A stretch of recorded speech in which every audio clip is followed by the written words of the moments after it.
আমরা ছোটবেলা থেকে শুনেছি স্বাধীনতা অর্জনের থেকে রক্ষা করা কঠিন।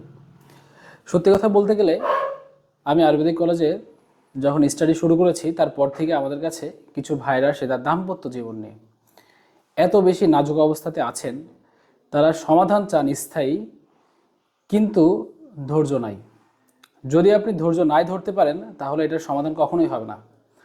এখন আমি আপনাকে বলবো, যদি আপনি ন্যাচারালি নিজের যৌবনকে কিংবা নিজের দাম্পত্য জীবন সুখী করতে চান, তাহলে সিয়াসিড আপনার কাছে খুব সামান্যতম একটা জিনিস হতে পারে। বা আপনি ইতিমধ্যে অনলাইনে অনেক সিয়াসিড দেখার কারণে ভাবছেন যে এটা আসলে কোনো কাজের জিনিস না। আপনি বিশ্বাস করেন, আপনি 3 মাস একটানা চিয়াসিড খান, 1.5 কেজি থেকে 2 কেজি পরিমাণ চিয়াসিড যদি আপনি খান, পাশাপাশি যদি আলকুশি পাউডারের যে 3 মাসের যে প্যাকেজটা আছে যদি আপনি খান, আমি বলবো আপনাকে সেকেন্ড টাইম আপনাকে যৌবনের সমস্যার জন্য কারো কাছে দ্বারস্থ হতে হবে না ইনশাআল্লাহ।